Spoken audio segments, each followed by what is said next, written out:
historia de España, mucho que celebrar.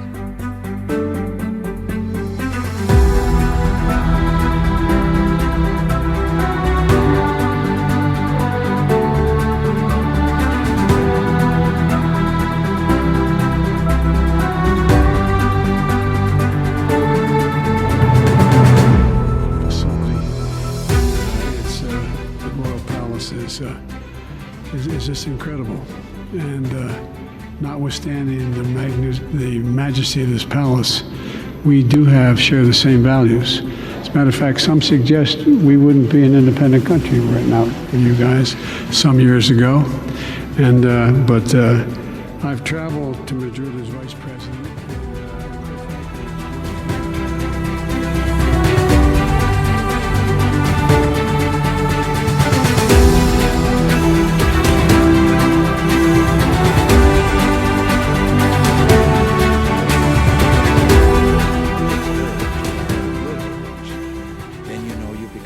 Californian, and most of us Californians came there from someplace else ourselves.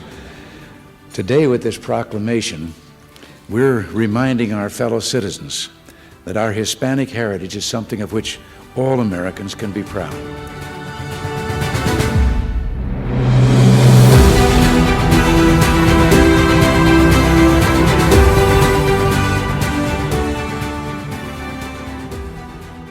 Acabáis de escuchar a dos presidentes de los Estados Unidos. El primero es el actual, Joe Biden, quien, estando en Madrid, hablaba de la decisiva e imprescindible contribución de España a la consecución de la independencia por parte de su país hace ya 2 siglos y medio.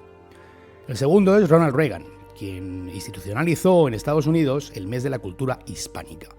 Y de hecho celebró el Día de la Hispanidad en la propia Casa Blanca en un buen montón de ocasiones. En aquel discurso, Reagan hablaba del orgullo que los norteamericanos han de sentir por el vasto legado hispano que ocupa una parte importante de su cultura. Por cierto, el discurso de Reagan es de los años 80, una época en la que algunas horteradas aún no habían alcanzado la difusión que tienen hoy. Por eso podemos escucharle repetidamente decir hispano y no latino. En fin, la historia de España en lo que hoy son los Estados Unidos de América es bastante desconocida y lamentablemente lo es aún más en nuestro propio país, en España, pero baste decir que de las 10 ciudades más pobladas de Estados Unidos, 4 fueron fundadas por españoles: Los Ángeles, San Antonio, San Diego y San José. Que la primera ciudad que allí se fundó fue San Agustín, en Florida, por parte de Pedro Méndez de Avilés. Que los actuales estados de California, Nevada, Colorado, Utah, Nuevo México, Arizona, Texas, Oregón, Washington, Idaho, Montana, Wyoming, Kansas, Oklahoma, Luisiana, Florida, Alabama, Mississippi y Alaska eran parte del Virreinato de Nueva España. O que el dólar norteamericano es una moneda nacida en la estela del Real de A8 español, como os voy a contar hoy. Que ningún país europeo ha aportado tantos aventureros como España a la exploración de las enormes tierras de aquel país. Que los indios apaches, sioux, comanches, fueron durante siglos súbditos de la corona española, por cierto, con la propiedad sobre sus tierras reconocidas por el rey de España.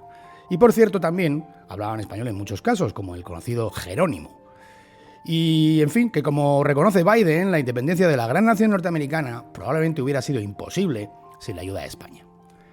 Prueba de ello es que el retrato de Bernardo de Gálvez, militar español que colaboró decisivamente en el proceso y del que también os voy a hablar hoy, cuelga en un lugar preferente del Capitolio, en Washington.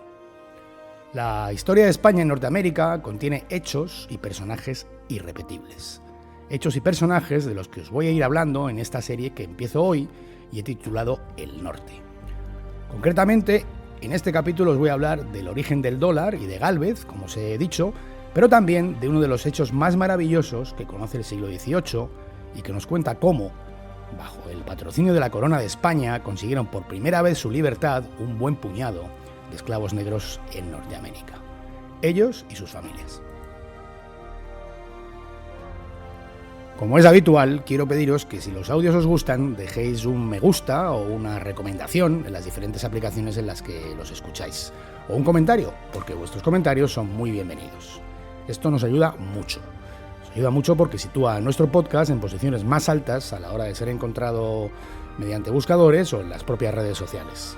redes sociales en las que también quiero animaros a que nos sigáis.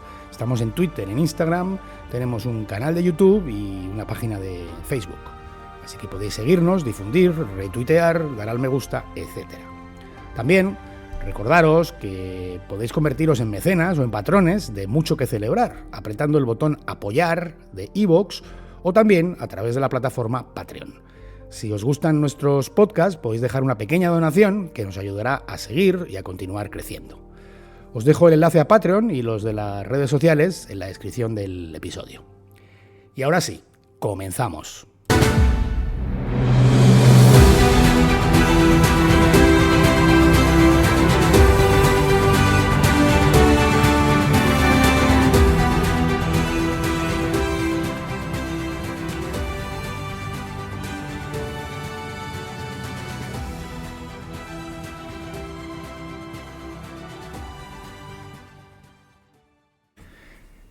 Y quiero empezar por la maravillosa historia del fuerte Mosé.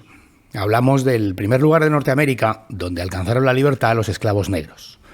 La historia empieza en el año 1687, en San Agustín, en la ciudad de San Agustín, esa que os he comentado antes, que es la primera ciudad que se fundó en lo que hoy son los Estados Unidos. Por aquel entonces, miles de esclavos africanos eran explotados como trabajadores en los campos de algodón de las posesiones inglesas de Georgia y las Carolinas.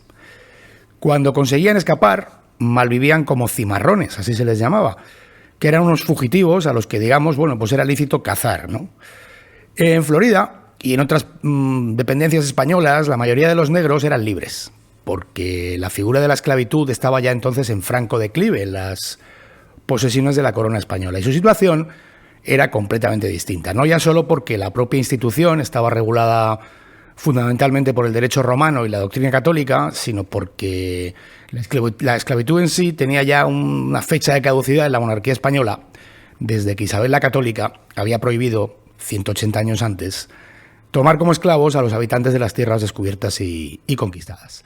Los ya escasos esclavos que aún había tenían en el territorio español derecho a la propiedad, se casaban con la persona de su elección, vivían con su círculo familiar, tenían la facultad de acudir a los tribunales en defensa de sus derechos e incluso podían comprar su libertad. Un esquema, ya os digo, muy parecido al de la antigua Roma. Pero bueno, un poco mejorado, ¿no?, por la evolución de los tiempos. En general, los prejuicios raciales extremos no formaban parte de la tradición legislativa de la España imperial.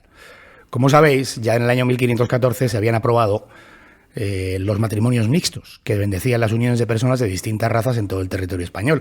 O también tenemos el ejemplo de un hombre conocido como Juan Latino, que venía de América, quien en el siglo XVI había sido la primera persona de color en acceder a estudios universitarios e incluso tener una cátedra que ejerció en la Universidad de Granada. Pero bueno, volvamos al relato. En el año 1687, 11 esclavos fugitivos llegaron a San Agustín y solicitaron por primera vez asilo a las autoridades españolas, que se lo concedieron a cambio de bautizarse como católicos y colaborar en la construcción del castillo de San Marcos, donde recibían un sueldo de $1 al día. Poco después, en el año 1693, el rey Carlos II de España ordenó, por medio de una real cédula, que todos los esclavos fugitivos británicos que alcanzasen Florida, hombres o mujeres, fueran liberados siempre que abrazasen la fe católica.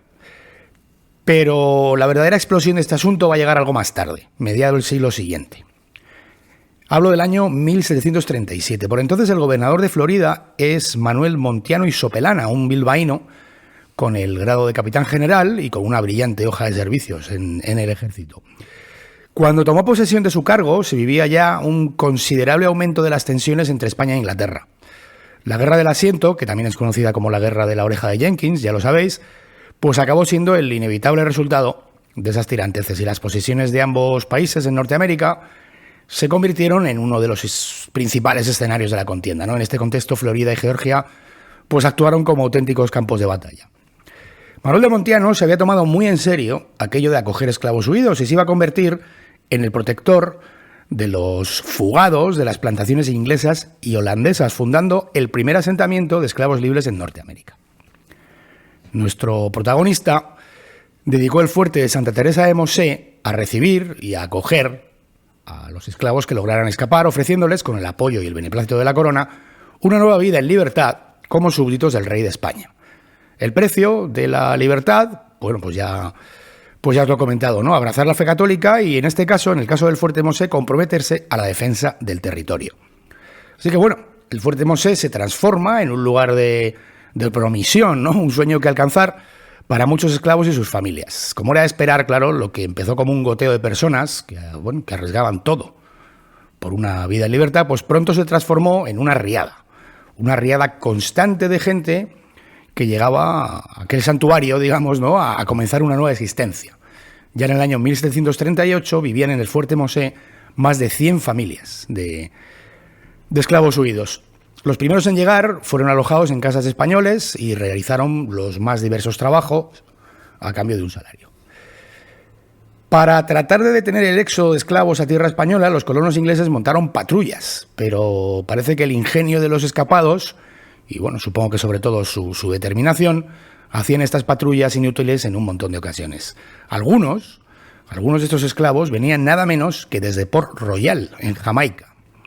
Por lo que, bueno, se sabe que en una ocasión el capitán de la plaza, el gobernador de Port Royal, un tal Caleb Davis, se hizo el viaje en persona a Fuerte Mosé para exigir la devolución de sus propios esclavos, es decir, los suyos propios, o el pago de 7.600 pesos como compensación. Manuel de Montiano se negó a ambas cosas, amparado como estaba, y lo sabía, por las leyes españolas. Así que, bueno, para los ingleses al final las cosas no se reducían a la pérdida de esclavos, sino que tuvieron que ver además cómo el ejemplo corría de boca en boca por sus colonias y provocaba frecuentes revueltas. Así las cosas, estalla la Guerra del Asiento, en el año 1740. Y bueno, pues no es de extrañar que con todo lo que significaba e implicaba, pues Fuerte Mosé constituyera un objetivo bélico preferente. Así que en aquel año el gobernador inglés de Georgia, James Oglethorpe, lanza una gran ofensiva con el objetivo de expulsar a los españoles de Florida y se dirige derechito al Fuerte Mosé. Este fuerte en realidad era una edificación que era aneja al más grande, al más importante, Fuerte de San Agustín, que además contenía el castillo de San Marcos, ¿no? Que digamos hubiera sido el último bastión ante un ataque. Y bueno, el asalto inicial pues cogió a los españoles y a sus milicias de negros libres por sorpresa, haciéndoles retroceder al castillo, en el que sí se hicieron fuertes y se atrincheraron, aunque no pudieron evitar que el Fuerte Mosé pues fuera tomado por los ingleses, que decidieron que aquello era una buena plataforma para conquistar el castillo y la ciudad de San Agustín entera. Pero no fue así. A pesar de su desventaja numérica y de medios, Montiano se preparó para un contraataque y en mitad de la noche, junto a las milicias negras y a los indios aliados, salieron en tromba del castillo de San Marcos y atacaron sin piedad a los ingleses asentados en el fuerte. Al parecer la lucha fue equilibrada y encarnizada, pero finalmente, y a la vista de los refuerzos que llegaban de La Habana para los españoles, pues el inglés tocó retirada. Esta derrota al final desmoralizó de tal manera a Oglethorpe que ordenó la retirada general de sus tropas de toda Florida y la vuelta a Georgia. El Fuerte Mosé había quedado bastante dañado y no fue reconstruido hasta 12 años después, por lo que los miembros de las milicias negras y sus familias se establecieron en San Agustín como ciudadanos libres. Está la historia de uno de los soldados más destacados en aquella contraofensiva, que se llamaba Francisco Menéndez, y era uno de los esclavos liberados. Su nombre original era Mandinga. Había nacido en Angola, donde fue hecho prisionero y vendido como esclavo para trabajar en una plantación inglesa de Carolina del Sur.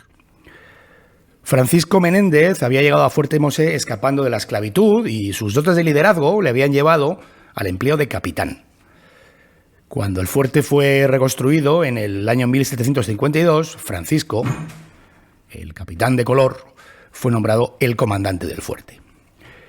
Es también interesante señalar que los 20 años en los que Florida cambió de manos, como sabéis, y fue inglesa, del 1763 al 1783, bueno, pues fruto de tratados que siguieron a guerras y tal, Fuerte Mosé fue desmontado y sus habitantes hechos esclavos de nuevo. Hoy, el Fuerte Mosé ha sido declarado un monumento histórico nacional, un honor que se le otorga por ser el primer sitio en el territorio norteamericano en el que, bajo la protección de la bandera española y al amparo del gobernador Manuel Montiano habitaron hombres y mujeres de color libres de la esclavitud. En la actualidad incluso, cada año en San Agustín ondea el aspa de Borgoña el día del aniversario de la ciudad.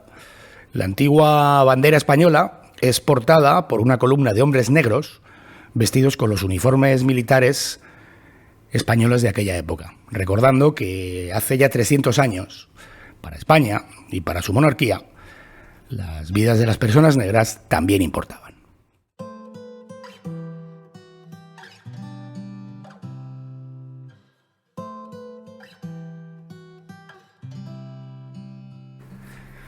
Como sabéis, hoy por hoy la divisa de referencia a nivel global es el dólar estadounidense, pero no siempre fue así, porque durante 3 siglos esa hegemonía mundial correspondió al real de A8 español. El real de A8 fue inicialmente acuñado en el siglo XVI por la corona española y contenía una apreciable cantidad de plata, extraída de las minas de Potosí y de México. El real de A8 no solo se aceptaba en todas partes, sino que era la moneda de referencia mundial para todo tipo de cambio de divisas o de transacción. Aquella moneda era aceptada como medio de cambio en todo el mundo conocido, desde China a Europa, pasando por América del Norte y del Sur. Y la razón de esto no era más que el carácter global del comercio que llevaban a cabo los españoles.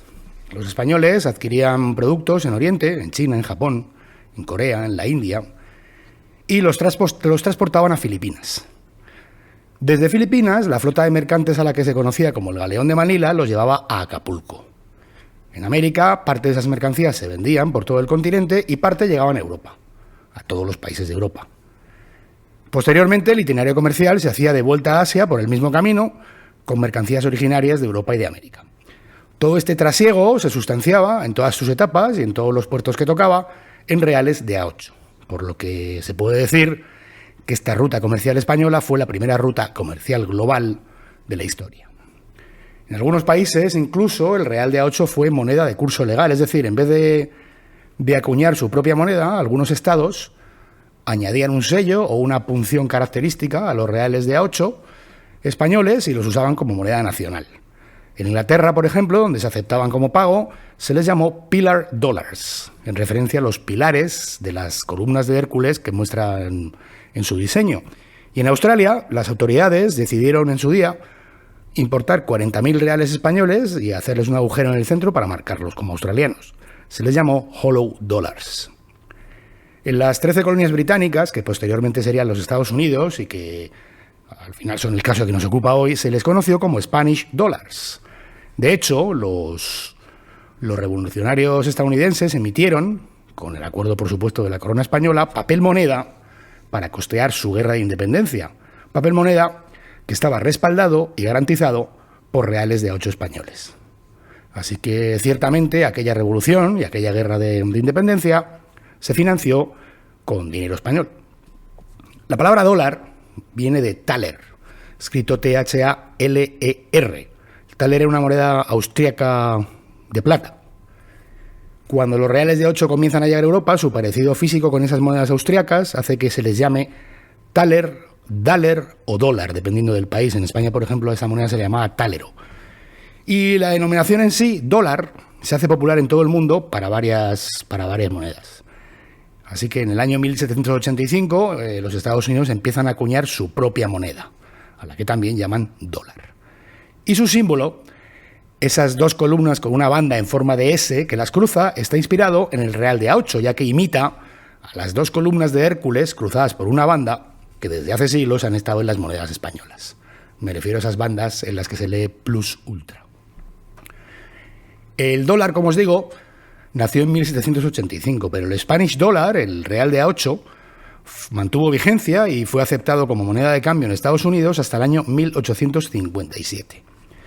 Así que, como veis, la huella de España en los Estados Unidos va bastante más allá de la pura ocupación de la tierra y tiene, en ocasiones, carácter de influencia capital.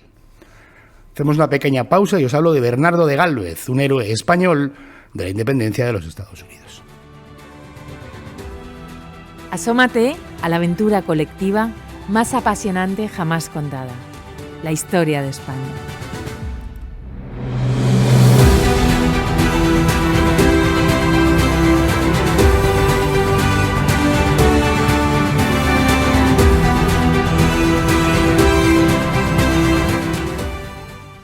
Bernardo de Gálvez no es únicamente uno de los españoles más notables de nuestro siglo XVIII, sino que también es una de las figuras principales de la historia más temprana de los Estados Unidos de América.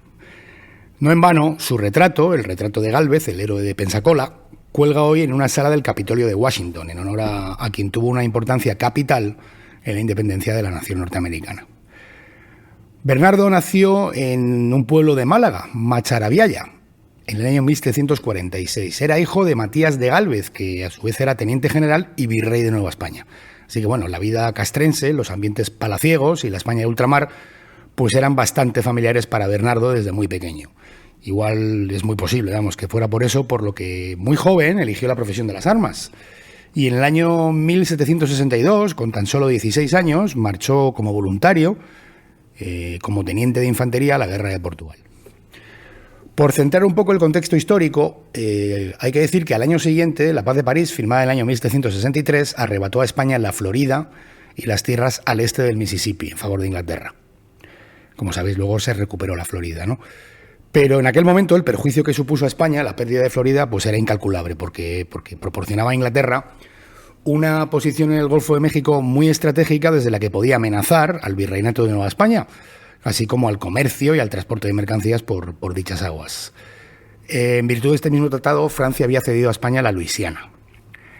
La Luisiana, que fue donde en 1776 Bernardo de Gálvez fue nombrado gobernador interino, provisional, ya en el contexto de la confrontación bélica entre las primeras potencias mundiales europeas y la guerra de independencia de los Estados Unidos.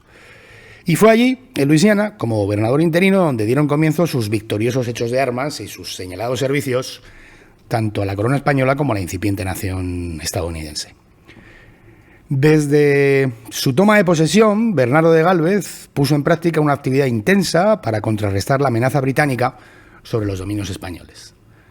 Al mismo tiempo, prestó una decidida colaboración a la causa de la independencia norteamericana. Lo que hacía Gálvez es fletar y gestionar envíos, río Mississippi arriba, de cargamentos de armas, de pólvora, municiones, mantas, medicamentos, etcétera, ¿no?, a los ejércitos independentistas. Estos socorros se prestaban además con una visión estratégica bastante acertada, porque los servicios de inteligencia de Gálvez le alertaban sobre cuándo era puntualmente necesario hacerlos más copiosos.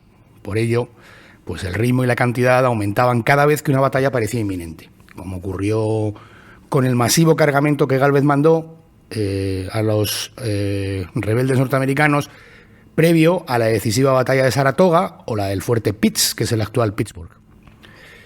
Y a la par que esta ayuda logística, Bernardo prestaba asilo y refugiaba a los colonos que huían de las tropas inglesas, convirtiéndose en uno de los más eficaces aliados de los nacientes Estados Unidos, ¿no? El mismo George Washington declaró reiteradamente que España, y en concreto Bernardo de Gálvez, tuvieron una contribución absolutamente decisiva a la independencia de los Estados Unidos. De cualquier manera, toda esta actividad de intendencia militar no hizo a nuestro protagonista olvidar sus deberes administrativos y gubernativos. Bernardo de Gálvez fundó ciudades y cultivó con mucho esmero las relaciones con los indios, con los indígenas, a los que supo traer a la amistad y a la alianza con España. Así que bueno, toda esta ejemplar ejecutoria en todos los frentes pues acabó con su nombramiento como gobernador, ahora en propiedad, ya no provisional, de Luisiana.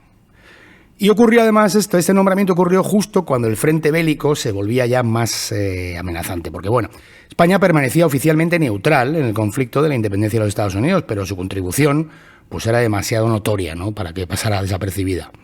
Y bueno, la verdad es que se acercaba a pasos agigantados hacia la guerra abierta con Inglaterra. De hecho, la declaración formal de guerra por parte de nuestro rey Carlos III tuvo lugar el 21 de junio del 1779, motivada por haber recibido informes de inteligencia que revelaban un plan inglés para invadir Luisiana y tomar Nueva Orleans. Así que bueno, ya está aquí la guerra, ¿no? Y puesto al mando de las operaciones, pues Gálvez opta por no esperar sentado a que le ataquen los ingleses, sino que decide tomar la iniciativa. Y emprende una ofensiva para sorprender al enemigo en sus puertos y fortalezas. El objetivo de Gálvez era limpiar de armas inglesas todos los puestos que ocupaban en la vega del Mississippi. Y así, en una rápida operación, que por cierto les llevó con gran esfuerzo a través de las ciénagas de este río, pues desalojó al enemigo de fuertes importantes como el de Manchac y New Richmond, aparte del más importante de Baton Rouge, a los que, bueno, fue sumando algunas posiciones menores y 8 barcos que les capturó. La guerra relámpago de Gálvez había hecho efecto y le había otorgado a España pues una ventaja inicial bastante sustanciosa, ¿no? Pero claro, lógicamente los ingleses pues no se quedaron parados. Se recompusieron y se prepararon para que no les sorprendieran de nuevo. Además, quedaban las 2 porciones, digamos, más grandes de la tarta, ¿no? Los dos enclaves más importantes que sin duda decidirían la guerra en tierras americanas. Estoy hablando de Mobile, en lo que hoy es Alabama, y Pensacola. En Mobile, Gálvez desembarcó 8 cañones de la fragata Volante y con ellos lo que hizo fue cegar la entrada a la bahía, de manera que los ingleses no pudieran recibir socorro por mar. Atrincheró sus tropas y estuvo durante días aguantando estoicamente el continuo fuego artillero que venía del fuerte británico, hasta que el día 14 de marzo, con la ayuda de 4 navíos que llegaron de La Habana y con su dotación de 500 soldados, pues se logró abrir brecha en la muralla y rendir la fortaleza de Mobile. La pericia militar de Gálvez, como veis, estaba empezando a dar frutos espectaculares, pero no solo para él, sino también para George Washington, que veía con agrado cómo la acometida española pues obligaba a los ingleses a desviar recursos que, claro, sin el concurso de España pues hubieran sido usados contra ellos, ¿no? O sea, esta estrategia de dividir a las tropas británicas, fomentada por ambos líderes, pues estaba desangrando a Inglaterra a los dos frentes. Pero aún le quedaba a Gálvez el verdadero acto principal de toda esta historia, que es Pensacola. En Pensacola, los ingleses habían establecido la capital administrativa y militar de la Florida Occidental. Además, tenía una situación geoestratégica pues bastante importante, ¿no? Porque esta situación la convertía en una constante amenaza para el virreinato de Nueva España y para el comercio con Luisiana. Así que, bueno, pues neutralizar Pensacola se consideró vital. Y su conquista, pues dedujo que sería el golpe definitivo que decantaría la guerra en Norteamérica a favor de las armas españolas. Para tomar Pensacola, Gálvez no contaba con una tropa muy numerosa. Tenía unos 1.400 soldados de infantería y otros tantos como tripulantes de los barcos. Él tenía un plan inicial, que era unir a sus fuerzas un destacamento de la recién tomada Mobile, pero no pudo hacerse porque Mobile estaba siendo sitiada por los ingleses en un intento de recuperarla. Intento que, bueno, fracasó. Fracasó porque los españoles resistieron heroicamente y mantuvieron la plaza, pero claro, no pudieron salir de ella para ayudar a Gálvez. Así que se tuvo que conformar con intentar el asalto con un número de tropas pues inferior al de los defensores, que contaban con algo más de 3.000 combatientes. Inicialmente se acampó, se puso sitio y se establecieron las baterías, pues según lo previsto, ¿no? Pero surgió un problema, y era el escaso calado, la escasa profundidad de la bahía de Pensacola, que impedía que los barcos españoles más grandes, es decir, los que tenían la artillería más poderosa, se pudieran acercar al fuerte para batirlo desde cerca. Y bueno, estas dificultades lo que derivaron fueron tensiones y desacuerdos entre los jefes y oficiales, ¿no? Bueno, fundamentalmente argumentados pues eso, por la imposibilidad de entrar en la bahía, ¿no? Que se creía que sin entrar en la bahía el asalto iba a ser inviable. Así que el 18 de marzo, Gálvez toma una decisión pues bastante heroica, ¿no? Y singular. Se embarca él solo a bordo de un bergantín que llevaba su nombre, Galveston, y se pone a cabalgar las olas desde el Alcázar. Le seguían 2 lanchas cañoneras y una balandra por el canal que daba a la bahía. Os podéis imaginar, ¿no? Empezó a navegar y una vez entró ahí, pues le cayó una lluvia de plomo, pues eso, lo que era de suponer, ¿no? Aún así logró penetrar en el Golfo y cuando entró en el Golfo mandó salvas de saludo. En vez de mandar bombas, mandó salvas de saludo. ¿Por qué? Porque de esa manera, mostrando esas salvas protocolarias, dejaba claro a los ingleses y a los españoles que le estuvieran viendo quién es el que estaba a bordo. Porque eran las salvas acostumbradas para anunciar a la máxima autoridad de una tropa. Así que bueno, la sorpresa fue mayúscula. Y el ejemplo proporcionó a las tropas españolas y a sus superiores el líder en el que creer, ¿no? El acicate que iba a alimentar su fe en la consecución de la empresa. Así que bueno, la pelea por la plaza duró 2 meses, pero bueno, finalmente fue tomada. Y además la caída de Pensacola supuso un quebranto para los ingleses incalculable, porque perdían su última posesión en el Golfo de México y quizás lo peor, veían cómo la distracción era aprovechada por los colonos norteamericanos para alcanzar grandes ventajas en la guerra por su independencia. Gálvez había triunfado, lógicamente no llegó ileso, tuvo 2 heridas de mayor o menor consideración, pero a pesar de ello nunca dejó de dirigir las operaciones. Posteriormente, el rey Carlos III añadió al escudo de armas de Gálvez la imagen del bergantín Galvestown con un lema que ponía "Yo solo", en recuerdo de su solitaria y audaz entrada en la bahía de Pensacola. En el año 2014, el Senado de los Estados Unidos concedió a Gálvez el título de ciudadano honorario. Y en el año 2018 se erigió en la ciudad de Pensacola una estatua ecuestre suya. Una estatua que homenajea a este español bastante olvidado, más en España que en Estados Unidos, cuya contribución a la independencia de aquel país pues, fue decisiva. La historia de la América hispana está manipulada y está tergiversada. La historia de España en Norteamérica está mayormente olvidada.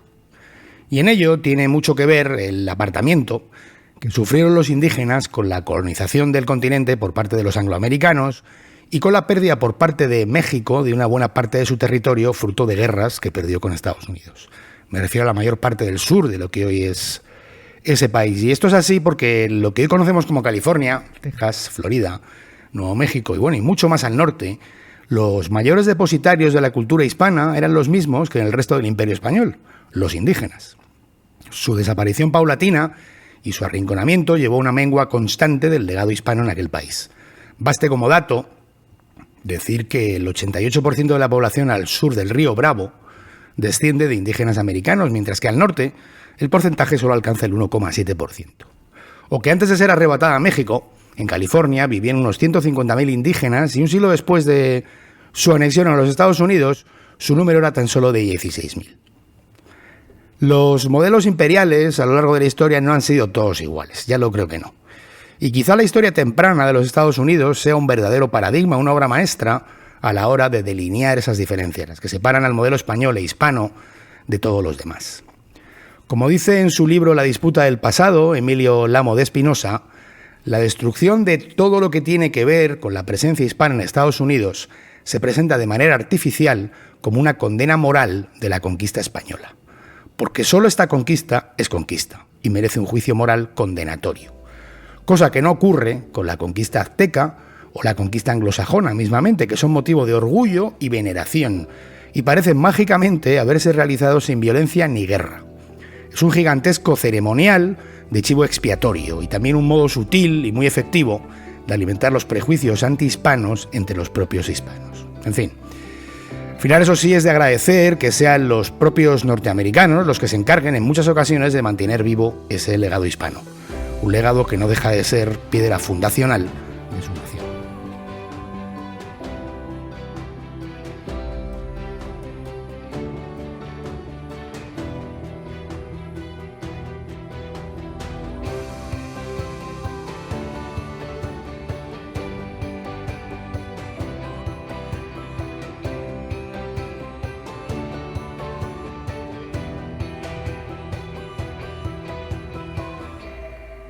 Bueno, pues hasta aquí hoy. Espero que le hayáis encontrado interesante y os haya gustado. Tengo dudas sobre el próximo episodio, me vienen multitud de temas a la cabeza, todos muy apetecibles, todos que encajan perfectamente en lo mucho que celebrar que es la historia de España y la hispanidad. Ya veré, aunque se admiten sugerencias, por supuesto, ya sea en el correo o en los comentarios de las redes sociales, escucharé propuestas. Hasta entonces, un abrazo bien grande. Nos vemos por aquí.